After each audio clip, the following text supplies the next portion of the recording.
Ouvrez avec moi vos Bibles, s'il vous plaît, en Hébreux chapitre 11 au verset 3. C'est notre premier texte de base. Et ensuite, nous lirons Actes chapitre 3, versets 1 à 8. Hébreux 11 au verset 3 dit « C'est par la foi que nous reconnaissons que le monde a été formé par la parole de Dieu, en sorte que ce qu'on voit n'a pas été fait de choses visibles. » Quelqu'un dit « C'est par la foi que je reconnais que le monde a été formé par la parole de Dieu, en sorte que ce que je vois n'a pas été fait de choses visibles. » Dis avec moi, ce que je vois n'a pas été fait de choses visibles. Ce que je vois a une origine invisible. Ce que je vois procède d'une vérité spirituelle. Alléluia. Le deuxième texte, c'est Actes chapitre 3, versets 1 à 8. Il est écrit ceci. Pierre et Jean montaient ensemble au temple à l'heure de la prière. C'était la 9e heure. Il y avait un homme boiteux de naissance qu'on portait et qu'on plaçait tous les jours à la porte du temple, appelée la Belle. Pourquoi à la porte du temple? Pour qu'il demandât l'aumône à ceux qui entraient dans le temple. Cet homme, voyant Pierre et Jean qui allaient y entrer, leur demanda l'aumône. Pierre, de même que Jean, fixa les yeux sur lui et dit « Regarde-nous ». Et il les regardait attentivement, s'attendant à recevoir de quelque chose. Alors Pierre lui dit « Je n'ai ni argent ni or, mais ce que j'ai, je te le donne. Au nom de Jésus-Christ de Nazareth, lève-toi et marche. » Et le prenant par la main droite, il le fit lever. Au même instant, ses pieds et ses chevilles devinrent fermes. D'un saut, il fut debout et il se mit à marcher. Il entra avec eux dans le temple, marchant, sautant et louant Dieu. Et un autre texte, s'il était nécessaire, que je veux simplement vous lire rapidement, se trouve en Exode 23, 15. Tu observeras la fête des pains sans levain pendant 7 jours. Au temps fixé dans le mois des épis, tu mangeras des pains sans levain, comme je t'en ai donné l'ordre, car c'est dans ce mois que tu es sorti d'Égypte. Et la dernière phrase, et l'on ne se présentera point à vide devant ma face. Dis avec moi, on ne se présentera point à vide devant ma face. Je voudrais ce matin m'entretenir avec vous à la suite de notre série sur les avantages de la foi. J'aimerais entrer dans une nouvelle série dont je n'ai pas encore pleinement défini le titre, mais aujourd'hui, j'ai l'objectif de vous expliquer ce dont je souhaite vous parler pendant les semaines à venir. Pour ce faire, je voudrais faire appel à votre mémoire, non pas biblique, mais certainement au sujet de l'actualité. Cette semaine, ou plutôt la semaine d'avant, le dimanche 11 juillet, très exactement vers 8h40, le milliardaire Richard Branson a décollé à bord du Spaceport America, immense piste située dans le Nouveau-Mexique, à bord du vaisseau VSS Unity de Virgin Galactic, avec 2 pilotes et 3 employés de l'entreprise. Son objectif était de passer quelques minutes aux frontières de l'espace. Et de plus en plus ces derniers temps, nous entendons parler des projets de ces milliardaires qui veulent faire du tourisme spatial leur dernière lubie. La population mondiale est partagée. par rapport à ce genre d'initiative. Certains se disent, ça sert à quoi? Pourquoi dépenser toute cette énergie et tout cet argent pour aller dans l'espace? Et puis d'autres se disent, bon, si c'est leur rêve, c'est bien qu'ils puissent l'accomplir, mais ne sentent pas nécessairement leur implication dans leur réalisation. Cette course à la découverte spatiale ou au tourisme spatial a bien évidemment des retombées économiques certaines, puisque les billets que paieront les milliardaires qui voudront aller dans l'espace s'évaluent à $500 000. Vous comprenez qu'ils ne font pas cela uniquement donc par passion, mais qu'il y a bien derrière un objectif financier. Et moi, comme tout le monde, j'ai réfléchi à l'utilité ou à l'inutilité de ce projet. Bien évidemment, vous n'êtes pas sans ignorer que, sans savoir que la conquête de l'espace a des retombées directes sur notre quotidien. Tout le monde aujourd'hui utilise la géolocalisation pour s'orienter. Cette géolocalisation fonctionne parce qu'il y a des satellites qui permettent d'être localisés en temps réel et d'être guidés. Il y a comment on appelle ça, des abonnements de télévision qui ne fonctionneraient pas sans le positionnement des satellites. En fait, il y a tout un ensemble d'applications quotidiennes qui dépendent directement de cette conquête. Ça veut dire qu'il y a un intérêt à cela. Mais quand j'y réfléchissais, je me suis dit, l'une des raisons pour lesquelles ils peuvent faire ce qu'ils font, c'est tout simplement parce qu'ils en ont les moyens. C'est une question de moyens. Dis à ton voisin, c'est une question de moyens.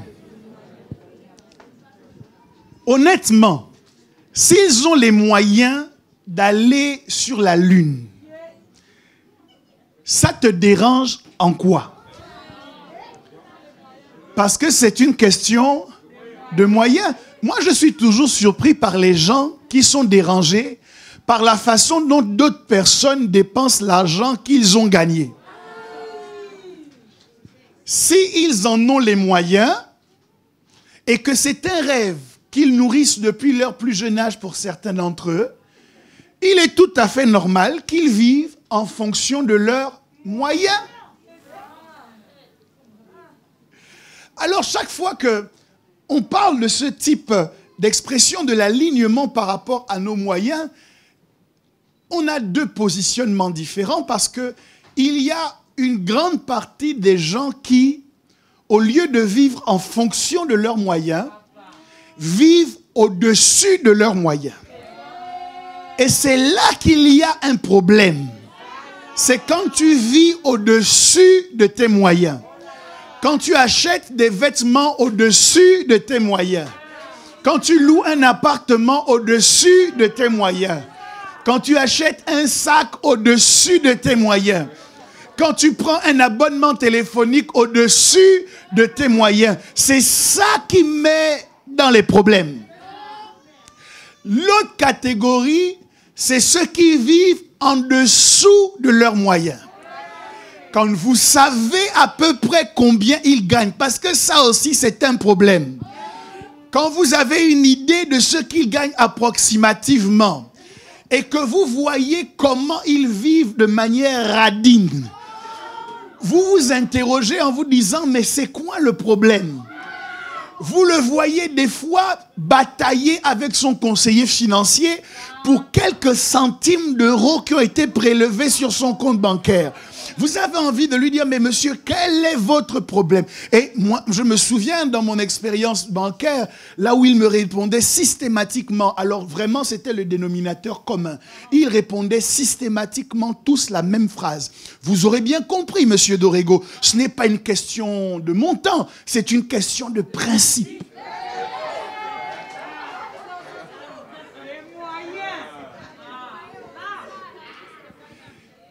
Il y a un problème quand on vit au-dessus de ses moyens et il y a un problème quand on vit en dessous de ses moyens. Pourquoi? Parce que les moyens dont nous disposons sont des choses que Dieu nous donne et Dieu nous les donne en fonction d'une vision qu'il a en projet de nous voir réaliser. Vivre en dessous de ses moyens, c'est vivre en deçà de ce que Dieu a projeté pour moi lorsqu'il m'a permis de gagner tant d'argent. Lorsqu'il m'a permis de signer tel contrat, Dieu ne m'a pas permis d'arriver dans cette entreprise avec un projet de gaspiller mes ressources ou plutôt de laisser mes ressources végéter. Je me souviens de cette parabole où il va donner différents talents à ses serviteurs et se fâcher parce que l'un de ses serviteurs, plutôt que d'investir le talent qu'il avait reçu, va aller le mettre en terre, le cacher, et ce talent ne produira rien. Même quand le maître va recouvrer l'intégralité du talent, il va rentrer en colère contre ce serviteur à cause de son manque d'implication. Donc lorsque Dieu nous met dans une certaine situation, c'est dans le but que les ressources qui sont liées à cette situation servent à la vision que Dieu est en train de poursuivre à travers nous. C'est pour ça que c'est un problème de vivre au-dessus et c'est un problème de vivre en dessous. Ce qui correspond à la normalité, c'est de vivre en fonction.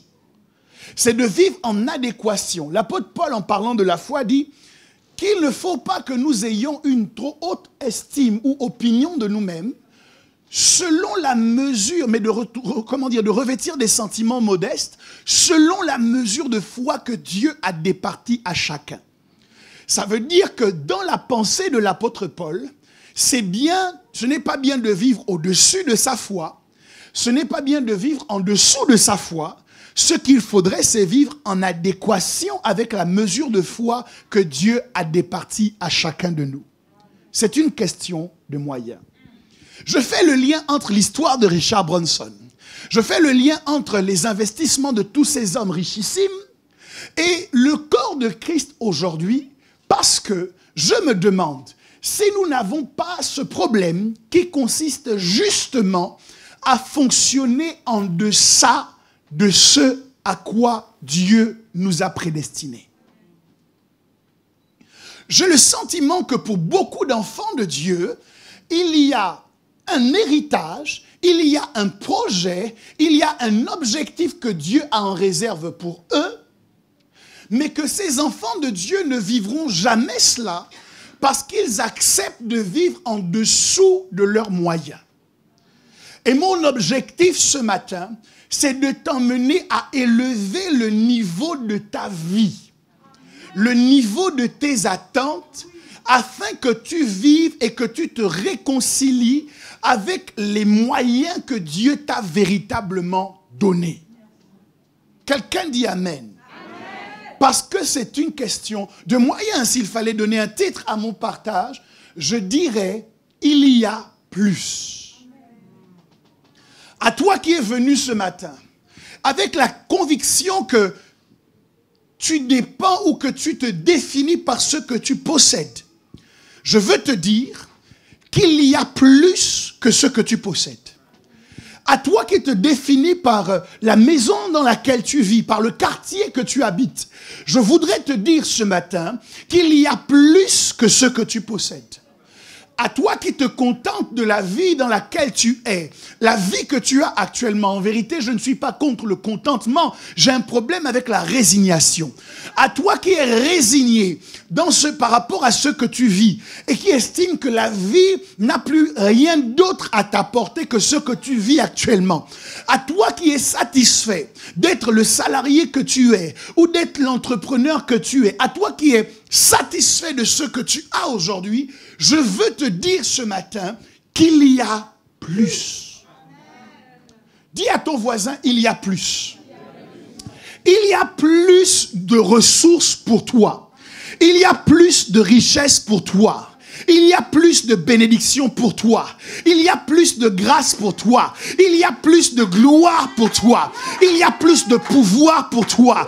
Il y a plus d'avantages pour toi. Il y a plus d'héritage pour toi. Il y a plus d'impact et d'influence pour toi. Il y a plus.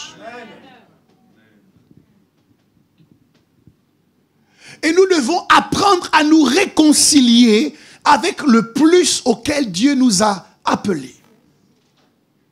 C'est pour cette raison que j'ai lu avec vous une histoire qui m'intrigue. Actes chapitre 3, à partir du verset 1 jusqu'au verset 8, nous raconte qu'un jour, Pierre et Jean étaient en train d'aller au temple.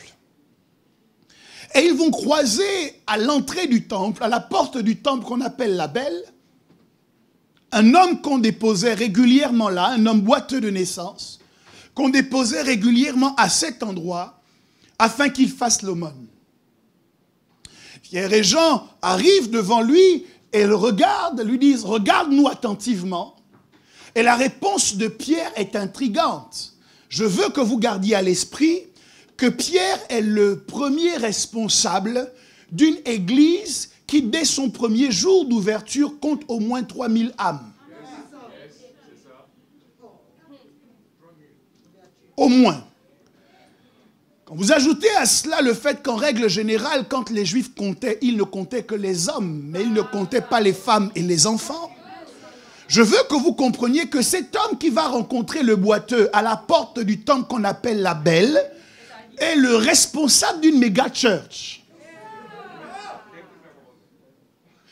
Et pour que vous compreniez bien où est-ce que je veux en venir, à l'époque de Paul, ou à l'époque de Pierre, ou à l'époque de Jean, on n'a pas les mêmes problèmes avec la prospérité que nous avons aujourd'hui. À l'époque de Pierre, à l'époque de Jean, parler d'offrande, ce n'est pas un gros mot. Parler d'argent, ce n'est pas frustrer les gens, bien au contraire. C'est tellement fort qu'à l'époque de Pierre, les gens n'apportent pas seulement 10% de tous leurs revenus. Mais du temps de Pierre, vous avez une foule composée de minimum 3000 personnes qui ont décidé de vendre l'intégralité de ce qu'ils possédaient et de prendre tout cet argent pour venir le déposer aux pieds de Pierre. On peut imaginer la masse financière que Pierre était emmené à gérer. La richesse de cette église était telle que c'est la première fois dans l'histoire de l'humanité qu'on explique qu'au milieu d'eux, il n'y avait aucun indigent. Ils avaient réussi le tour de force de briser le pouvoir de la pauvreté, alors que Jésus-Christ lui-même avait affirmé « Vous aurez toujours des pauvres avec vous ». Mais Pierre ne s'est pas laissé bloquer par ce que Jésus avait dit. Il a réussi à gérer une église dans laquelle il n'y avait plus de pauvres. Voici l'homme qui arrive à la porte du temple appelé la Belle. Et il tombe en face de quelqu'un qui lui demande l'aumône. Et la réponse de Pierre, c'est « Je n'ai ni argent, ni or. Comment est-ce possible ?» Comment est-ce possible que Pierre arrive au temple et qu'il dit « Je n'ai ni or ni argent » alors qu'Exode nous donne une instruction de Dieu qui indique qu'on ne se présentera pas avide devant ma face. La Bible dit qu'il s'apprêtait à rentrer dans le temple. Donc, il n'était pas encore rentré. Et il savait en tant que juif qu'on ne va pas au temple les mains vides. Donc, quand ils allaient au temple, ils avaient absolument quelque chose à offrir. Mais ces gens qui étaient juifs et qui pratiquaient la loi et qui comprenaient le principe de l'offrande, arrivent avant de rentrer dans le temple, voient quelqu'un qui leur demande de l'argent et lui répondent « Je n'ai rien ».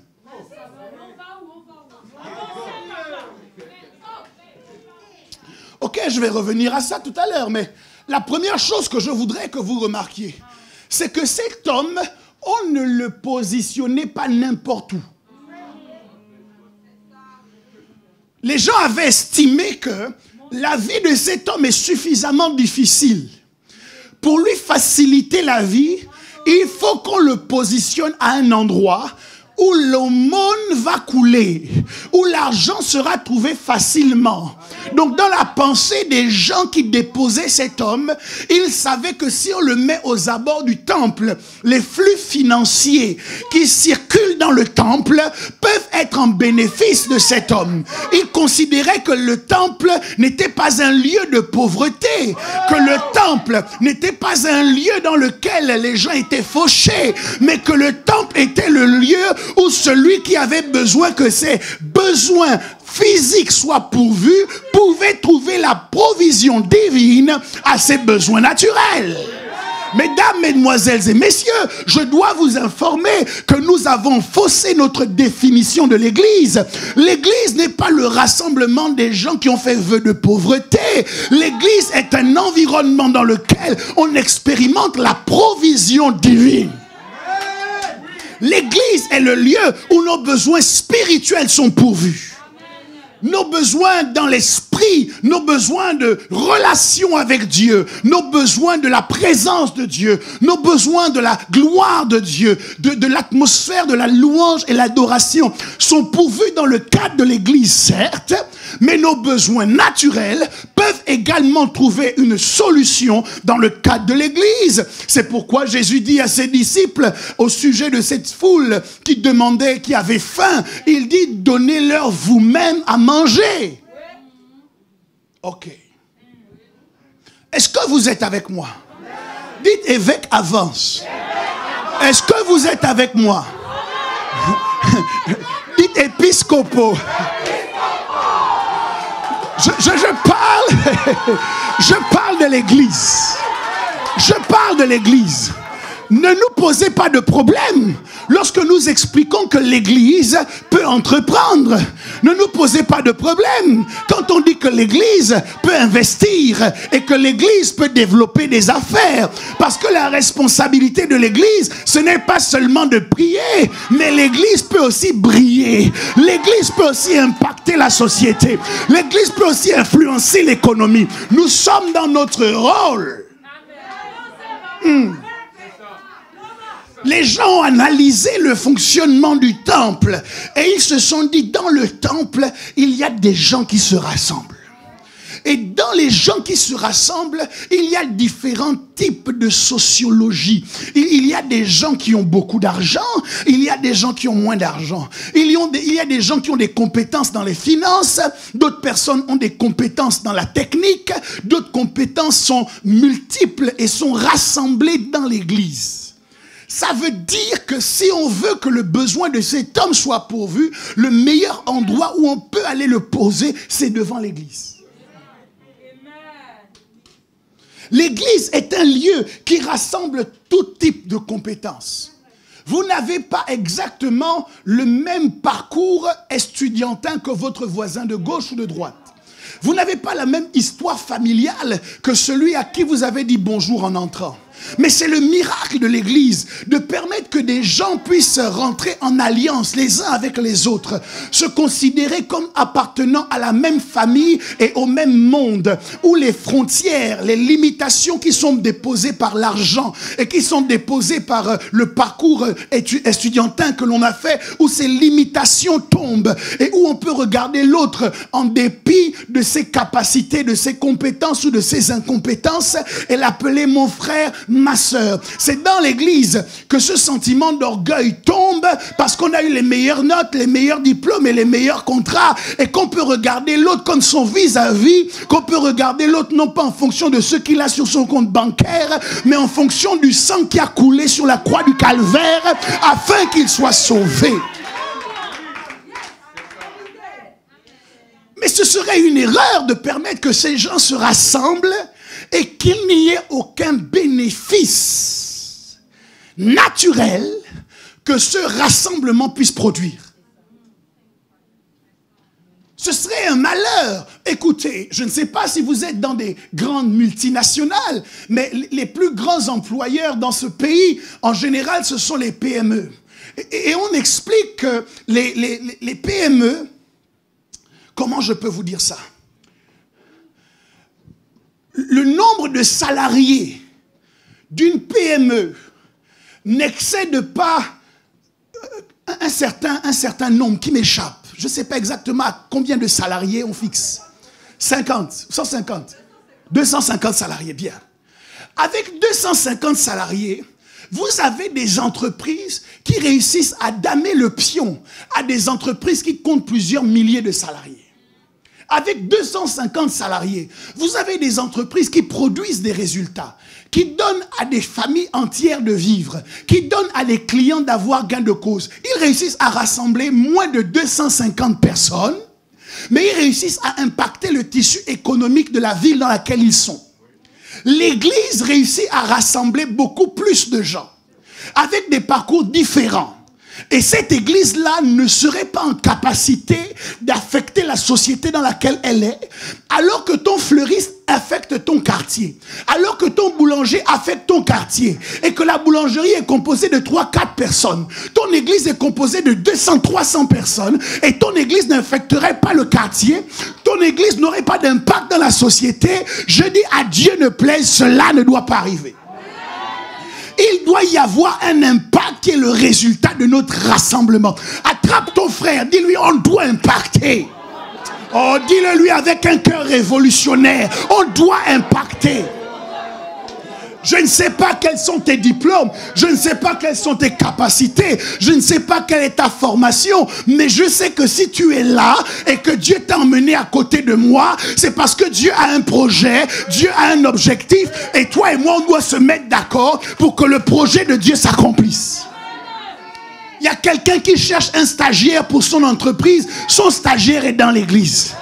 Il y a quelqu'un qui cherche un manager pour son entreprise, son manager est dans l'église.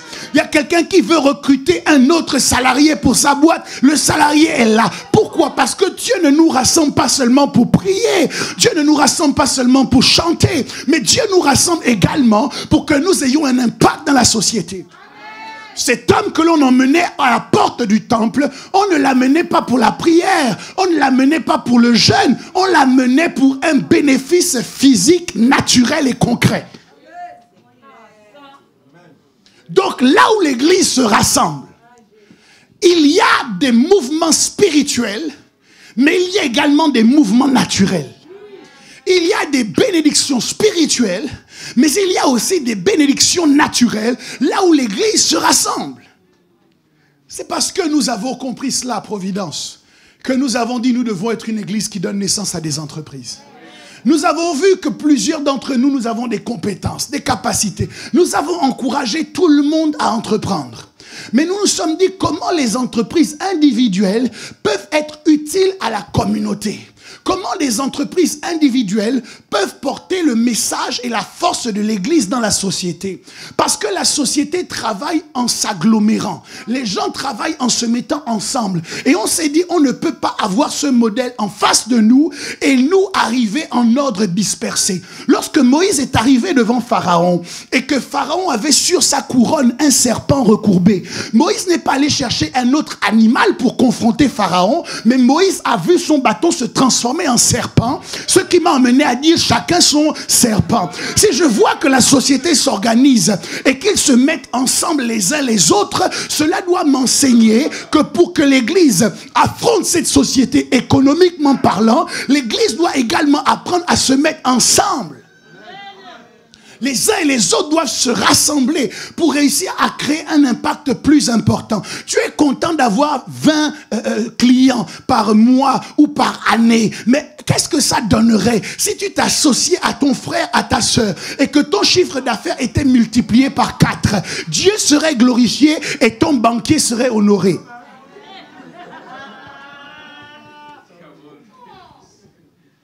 Il y a une possibilité de faire plus que ce que nous faisons.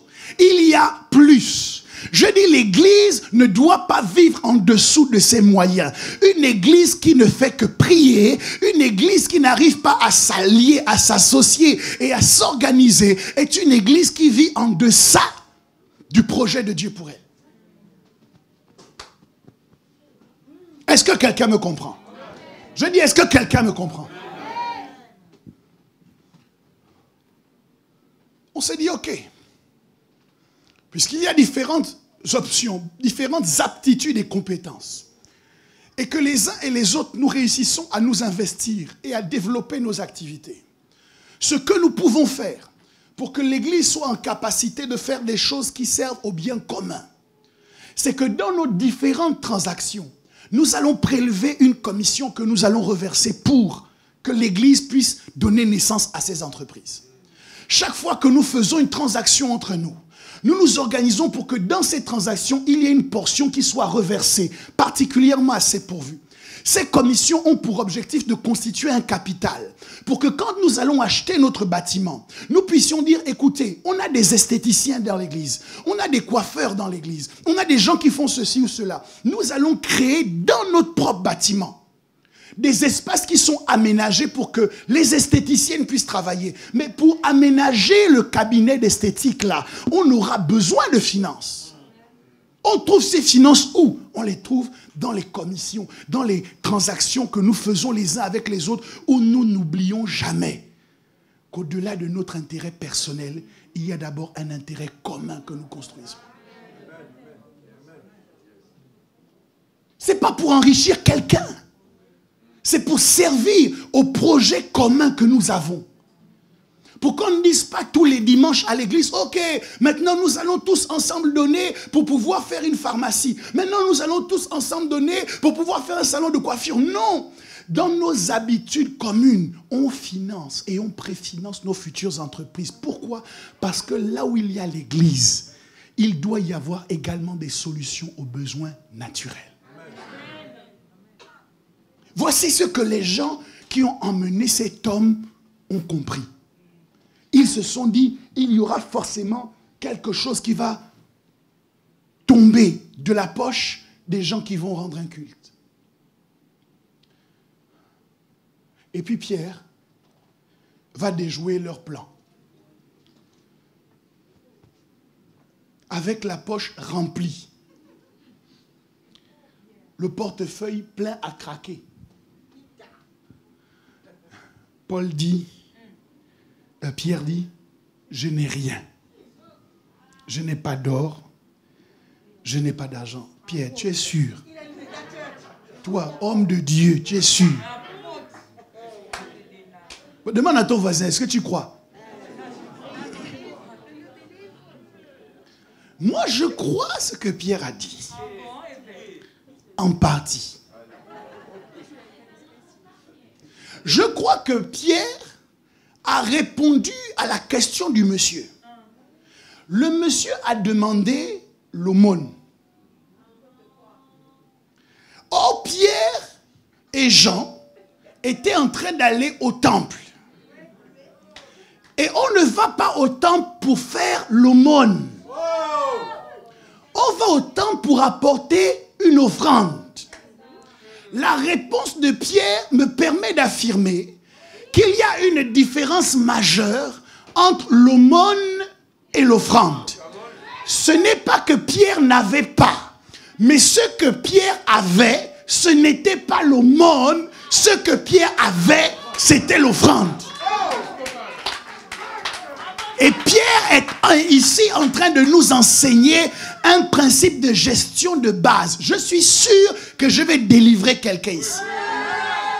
Je suis sûr que je vais aider quelqu'un.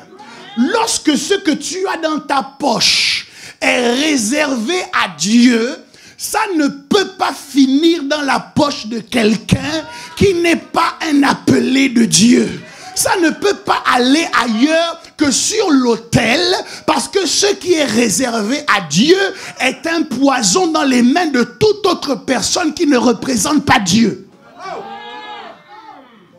Tu as prévu de faire ton offrande et il y a quelqu'un qui t'appelle en disant de grâce, aide-moi, parce que là je vais avoir des problèmes. Bien aimé, ce que Pierre nous enseigne, c'est que quand tu as quelque chose qui appartient à Dieu,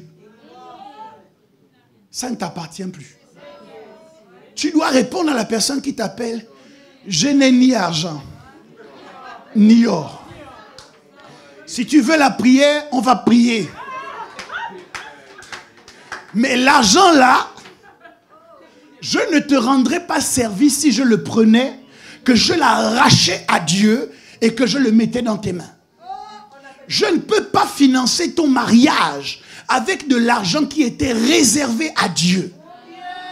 Je ne peux pas payer ta robe de mariée avec de l'argent qui était réservé à Dieu. Pourquoi? Parce que cet argent est consacré.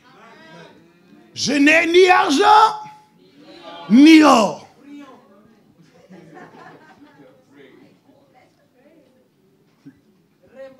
La deuxième chose que vous devez savoir, c'est que quand nous venons à l'église, nous n'apportons pas l'aumône.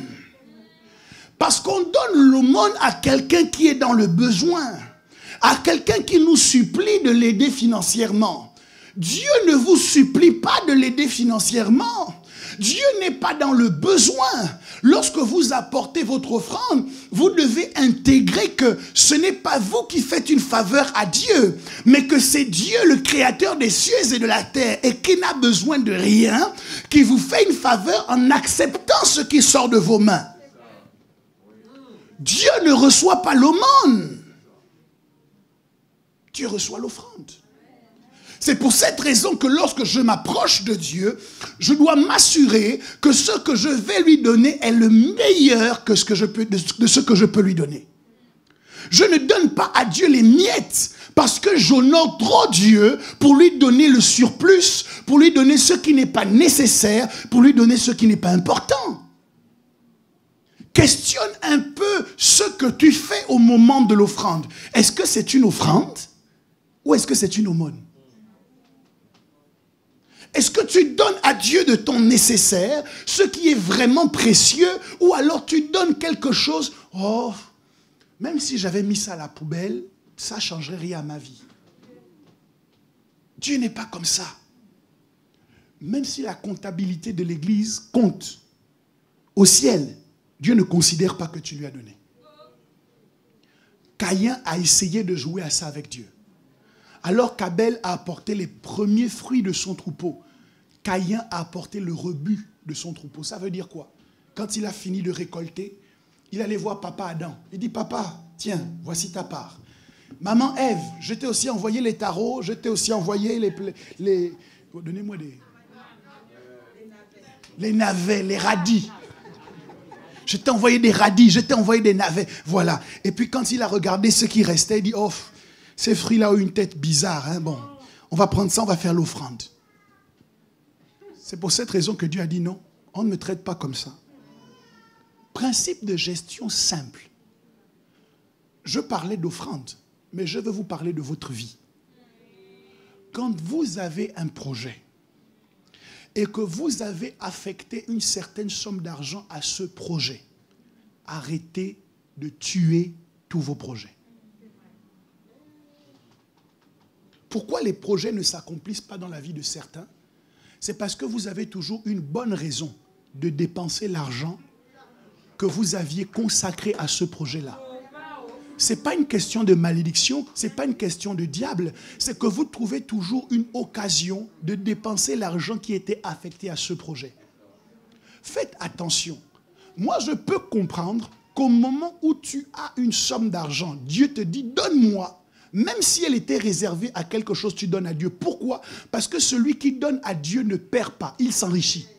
C'est une semence. Mais lorsque tu as ta somme d'argent qui est réservée à un projet et que tous les mois, il y a quelqu'un qui frappe à ta porte pour te dire « Je suis dans les problèmes, j'ai besoin ».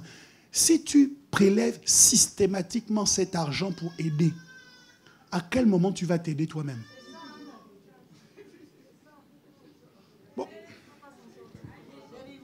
Les chrétiens n'aiment pas entendre ce genre de choses parce que vous avez une définition du christianisme qui me surprend. Même Jésus a répondu à la femme syrophénicienne, il n'est pas bon de prendre la nourriture des enfants et de la jeter aux petits chiens.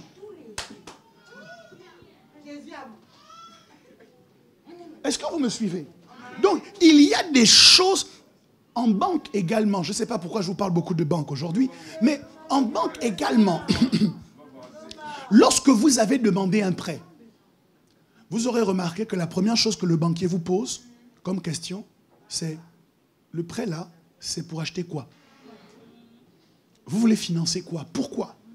Parce que le prêt que le banquier vous fait, c'est un prêt affecté.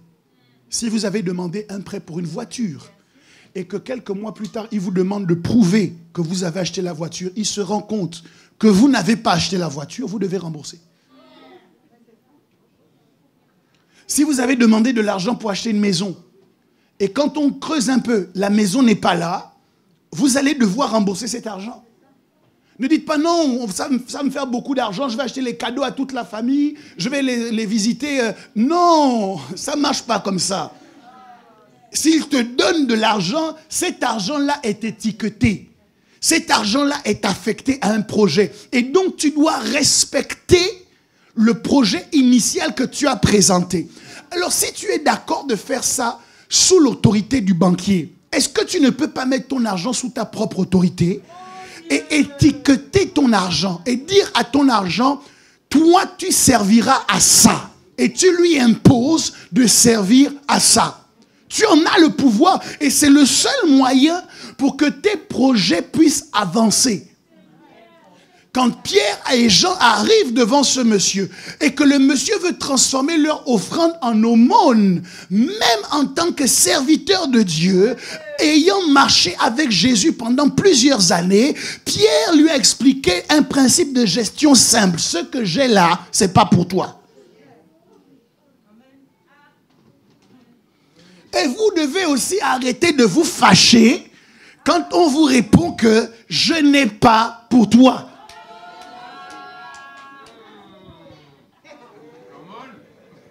Ce n'est pas parce que toi tu gères mal ton argent que tout le monde doit aussi mal le gérer comme toi. Non, je ne comprends pas. Moi, quand il me demande, je donne toujours. Mais qui t'a dit de donner toujours? Vous voulez que je... Non, je ne sais pas si je peux vous dire ça. Il y a des gens, ils ne sont pas ici, je pense qu'ils sont en Tanzanie. Mais il y a des gens qui vont vous manquer de respect dans l'avenir parce que vous n'avez pas construit quelque chose. En oubliant que la raison pour laquelle vous n'avez pas construit ce quelque chose, c'est parce que vous les aidiez au moment où eux, ils se construisaient. Ils sont partis en Tanzanie, malgré les frontières fermées. Il y a des gens comme ça.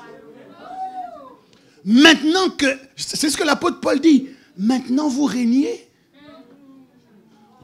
Vous avez commencé à régner sans nous. Puissiez-vous régner. Donc il y a des gens qui vont s'appuyer sur toi pour régner. Et quand ils rentrent maintenant dans le règne, à ce moment-là, ils enflent. Problème de gestion. Alors toi, tu vas être frustré. Toi, tu vas te fâcher. Tu vas dire, non, moi, j'aidais toujours. Vous n'avez jamais rencontré ce genre de personnes. Il y a toujours des... Moi, j'ai toujours aidé les gens de ma famille. Le problème, c'est que tu les as tellement aidés que tu ne t'es pas aidé toi-même. Tu les as tellement aidés que tu as frustré tes propres enfants de ce qu'ils auraient dû avoir.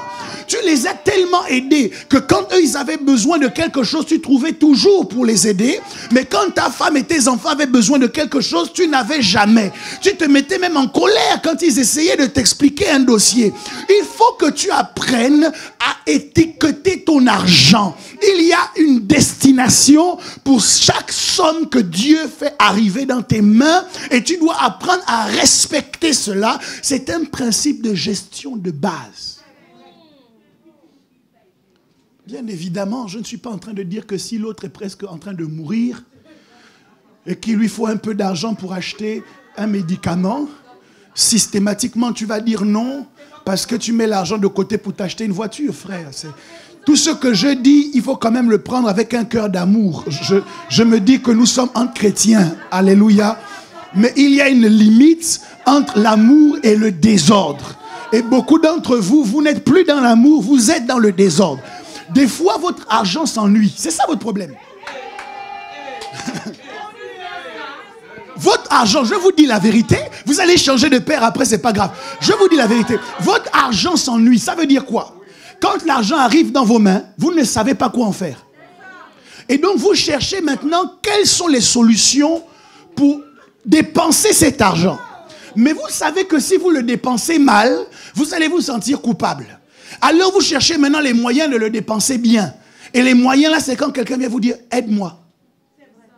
Vous prenez l'argent, vous mettez sur cette personne et vous vous dites, oh, j'ai fait une bonne action. C'est une mauvaise action. Parce que quand Dieu a mis cet argent dans tes mains, il pensait aux choses.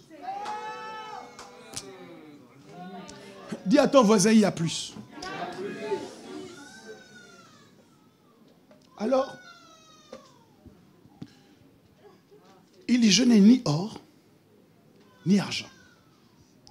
Mais fort heureusement, il ne le laisse pas dans cette situation. Il lui dit, mais ce que j'ai. Quelqu'un dit à son voisin, ce que j'ai. Non, dis à un autre voisin, ce que j'ai. Donc, si je me base uniquement sur sa phrase, il est possible de ne pas avoir d'argent, mais d'avoir quelque chose.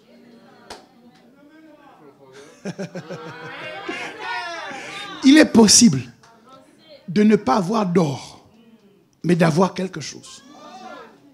Est-ce que vous êtes rendu compte dans nos sociétés que l'on définit les gens en fonction de ce qu'ils ont ou de ce qu'ils n'ont pas? Cette déclaration de Pierre me montre que c'est une erreur. Parce qu'on peut être en face de quelqu'un qui n'a pas l'argent, mais qui est riche. On peut être en face de quelqu'un qui n'a pas d'or, mais qui a quelque chose qui est plus important que de l'or. Ok. Avance rapide sur l'histoire. Maintenant que cet homme a été guéri, je prends le micro et je viens l'interviewer. Au fait, monsieur, entre l'aumône que vous demandiez et la guérison que vous avez reçue, si on devait revenir en arrière, qu'est-ce que vous auriez choisi? Ça veut dire que cet homme demandait quelque chose qui était en deçà de ce que Dieu voulait lui donner. Et le quelque chose là, même si Dieu le lui avait accordé, ne l'aurait pas reconnecté avec son destin. Parce que nous avons la fâcheuse tendance de demander à Dieu des choses dont nous n'avons pas vraiment besoin et de ne pas demander à Dieu les choses dont nous avons vraiment besoin. Cet homme demandait l'aumône. Lui donner l'aumône l'aurait maintenu dans son état. Il fallait qu'on lui refuse l'aumône et qu'on lui donne autre chose qu'il ne demandait pas. Parce que la guérison lui a permis enfin de rentrer dans le temple, parce qu'il était interdit à toute personne infirme de rentrer dans le temple. Donc tous les jours il venait, il voyait les gens rentrer dans le temple, dans la louange et dans l'adoration, mais lui il ne pouvait pas rentrer. Il entendait les cris de joie, mais lui il ne pouvait pas rentrer.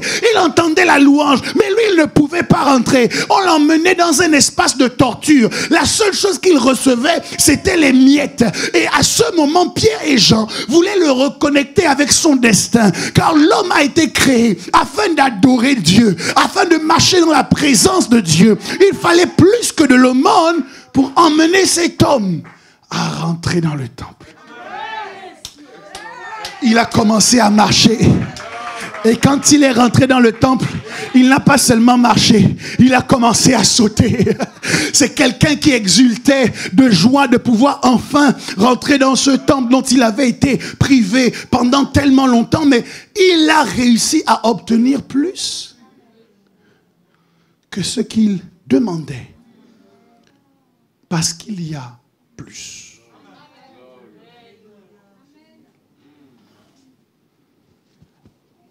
Mais ce que j'ai,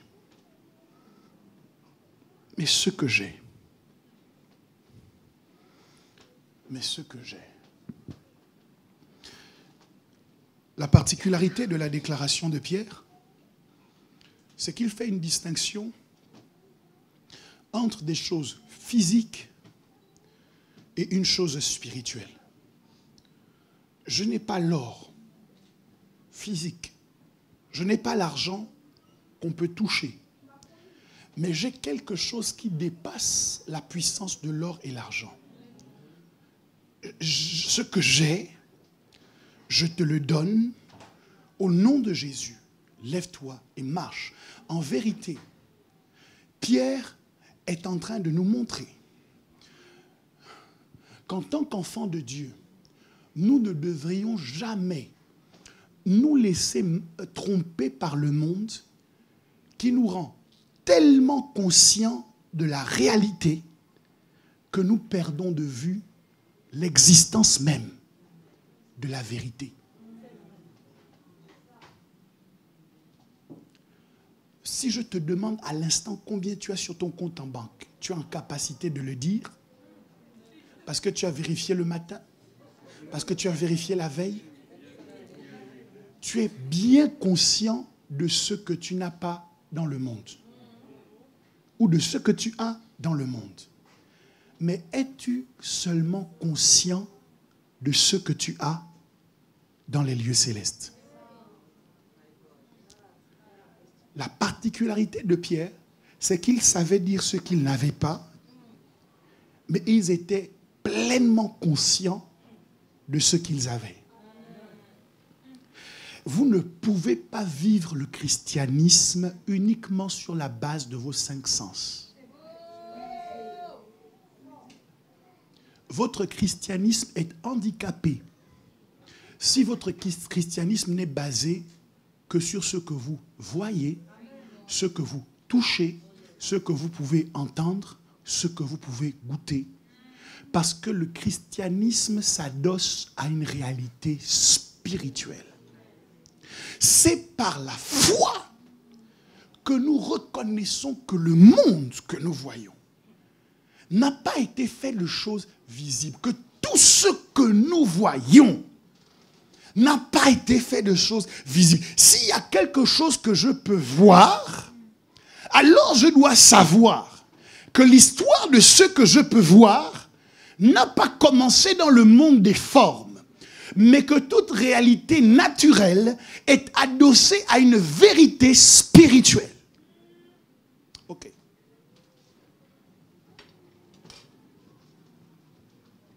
Donc,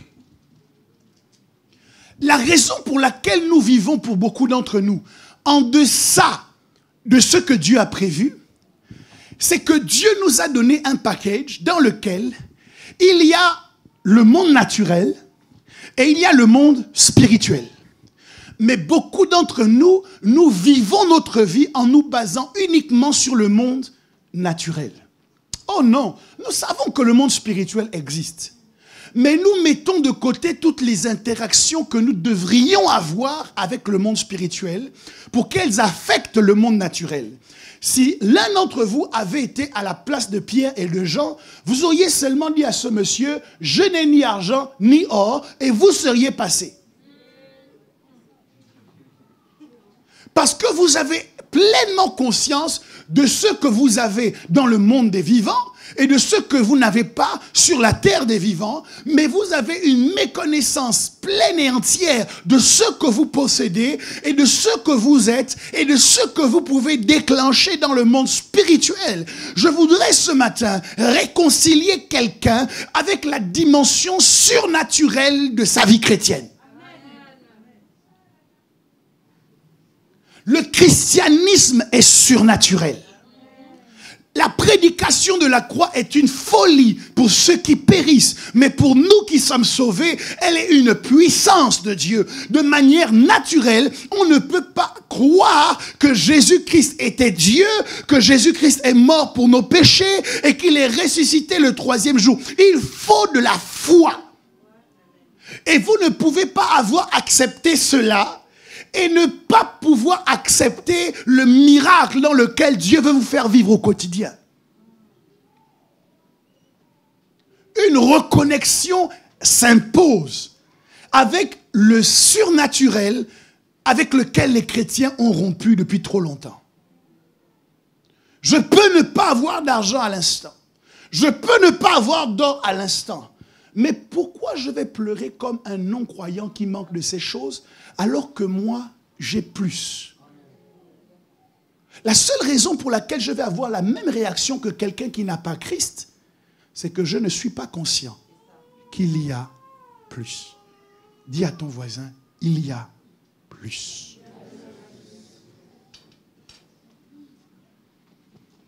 Alors je sais que souvent, nous mettons en opposition les deux mondes.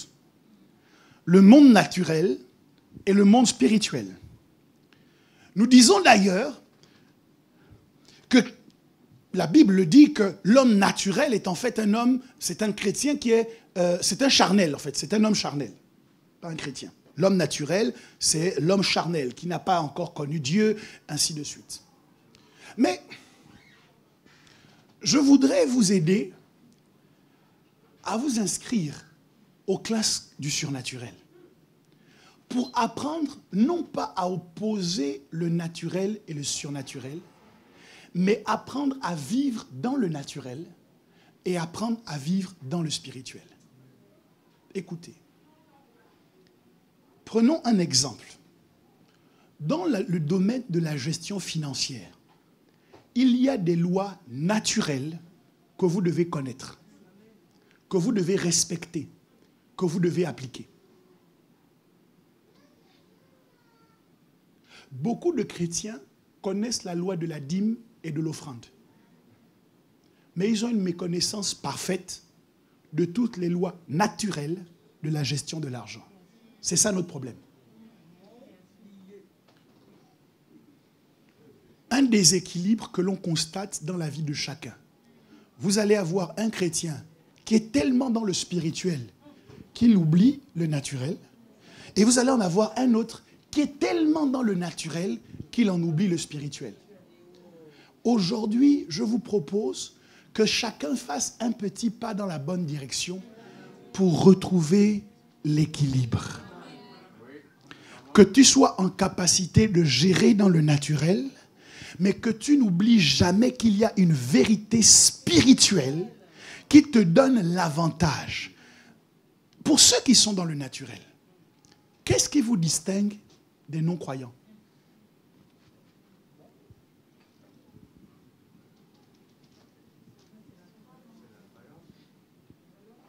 Qu'est-ce qui vous distingue des non-croyants si vous n'êtes que dans le naturel? Pour gérer vos finances, les seules choses que vous appliquez, que vous connaissez, ce sont les lois naturelles. C'est bien parce que ça peut vous permettre d'avancer. Mais les lois naturelles qui vous donnent de l'avance vont être surplombées par des lois spirituelles qui vont vous donner encore plus d'avance. C'est pour cette raison que vous avez des gens qui pratiquent tout ce qui concerne les lois naturelles mais qui sont bloqués. Parce qu'ils font face à des gens qui, en plus de pratiquer les lois naturelles, ont des compétences dans le monde spirituel et mettent en action ces compétences dans le monde spirituel. Et donc, avec toute la bonne gestion financière que tu as faite dans le mois, il y a des esprits méchants qui se disent, nous avons trouvé quelqu'un qui n'a pas conscience de notre mission pour l'appauvrir. Et qui vont orchestrer des stratégies dans le but que même avec une bonne gestion financière, tu ne t'en sors pas. Si tu sais que tu ne connais pas les lois naturelles, ou que tu les connais mais tu ne les mets pas en pratique, ce matin, tu dois décider de refaire ton apprentissage et de commencer à les respecter.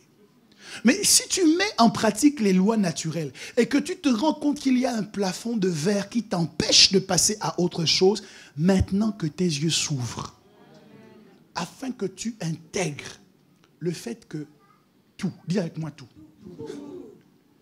dis encore tout, tout est spirituel. Tout. Les finances ont un côté spirituel.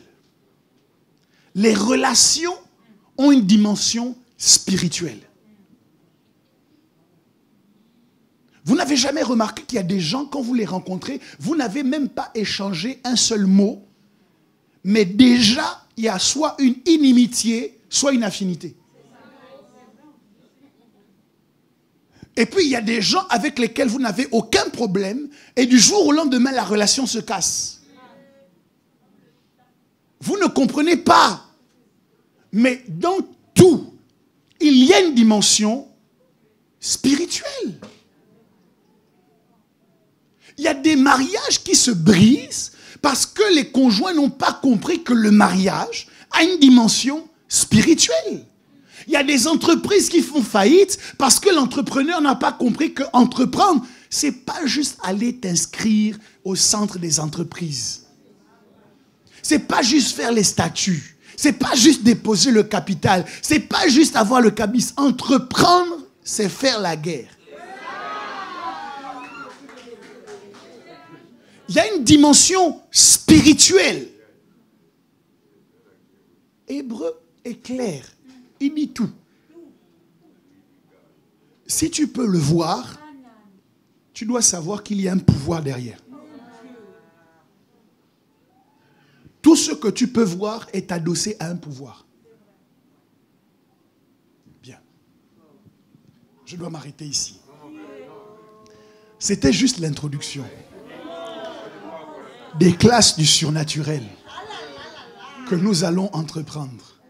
Je voulais que vous sachiez exactement où est-ce que je veux en venir.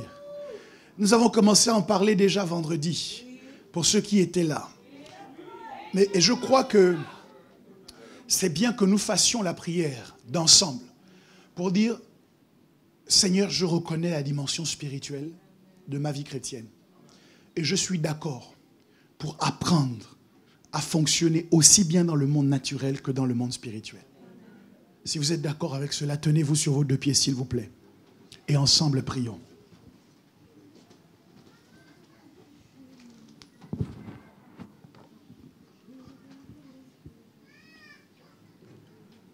Tu vas commencer à dire avec moi, je suis d'accord pour activer ma dimension spirituelle. Je refuse de vivre mon christianisme en m'appuyant uniquement sur des lois naturelles. Quand Jésus est venu sur la terre, il y a des choses qu'il faisait de manière naturelle. Jésus pouvait monter dans un bateau de manière naturelle. Mais quand la tempête se levait, Jésus menaçait de manière surnaturelle la tempête. Je suis d'accord ce matin pour accepter la dimension surnaturelle de ma vie chrétienne. Dimension surnaturelle. Je t'active maintenant. Dimension surnaturelle. Je t'active maintenant. Oh Dieu, ouvre les yeux de mon esprit. Ouvre les yeux de mon cœur. Afin que je puisse voir ce que jusque-là je ne voyais pas. Continue à prier dans ce sens pendant quelques minutes.